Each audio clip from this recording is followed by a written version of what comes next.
ଯେତେବେଳେ ସରକାରୀ ଅଧିକାରୀଙ୍କର ଗୋଡ଼ ତଳେ ପଡ଼ିବାକୁ ପଡ଼ୁଛି କେତେ ଦୁର୍ଭାଗ୍ୟଜନକ ବର୍ତ୍ତମାନ ନାଇଁ ଆଜ୍ଞା କ'ଣ ହେଇଛି କି ଯେ କଥାର ନାହିଁ ଯେ ଚାଷୀ ହୁଡ଼ିଲେ ବରଷେ ଏବଂ ଭୋଟର ହୁଡ଼ିଲେ 5 ବର୍ଷ ତେଣୁ ଏଇ ଚାଷୀ ଭାଇମାନେ ମଧ୍ୟ ଭୋଟର ସେମାନେ ଗୋଟେ ତାଙ୍କର ଭାରତୀୟ ଜନତା ପାର୍ଟିର ସୁନେଲି ସ୍ୱପ୍ନର ଶିକାର ହେଇଯାଇଛନ୍ତି ଆଜି ସେମାନେ ଅନୁଭବ କରୁଛନ୍ତି ଯେ ଗୋଟେ ଭୁଲ ନିଷ୍ପତ୍ତି ହେଇଗଲା କାରଣ ନବୀନ ବାବୁ 24 ବର୍ଷ ହେଲା ଯେଭଳି କୃଷକମାନଙ୍କ ସମସ୍ୟା ସହିତ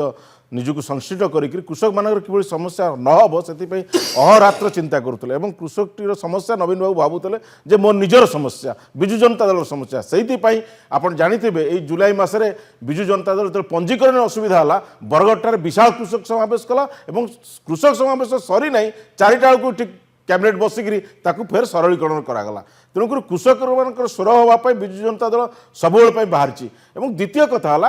ଯେଉଁ ଭାଇ କହୁଛନ୍ତି ଯେଉଁ ମାଡ଼ର ଫର୍ମୁଲାଟା ମାଡ଼ ତତ୍ତ୍ୱ ଗୋଟେ ଦରକାର ମାଡ଼ ତତ୍ତ୍ୱ ମାନେ ଲୋକଙ୍କୁ ଘରେ ପଶିକି ପିଟୁଛନ୍ତି ଆଙ୍କୁ ଥରେ ଆପଣ ଶୁଣନ୍ତୁ ଆପଣ କେତେ ଥର ଅର୍ଥନୈତିକ ଅବରୋଧ କରିବେ ଅବରୋଧ କରିବା ଦ୍ୱାରା ସାଧାରଣ ଲୋକଟେ ହଇରାଣ ହେବ ଆପଣ ତାଙ୍କୁ ଏକ ଘରିକିଆ କରନ୍ତୁ ତାଙ୍କ ସଭା ସମିତି ବନ୍ଦ କରନ୍ତୁ ବର୍ଗ 11ଟି ଜିଲ୍ଲାକୁ ଯିବାକୁ ଦିଅନ୍ତୁନି ଆପଣ ଠିକ ହେଇଯିବେ କୃଷକ ମାନଙ୍କର ଜିଡିପି ରେ ବହୁତ ବଡ଼ ଯୋଗଦାନ ଅଛି ଯଦି କୃଷକଟି ତା ଉତ୍ପାଦିତ ଦ୍ରବ୍ୟ ତାର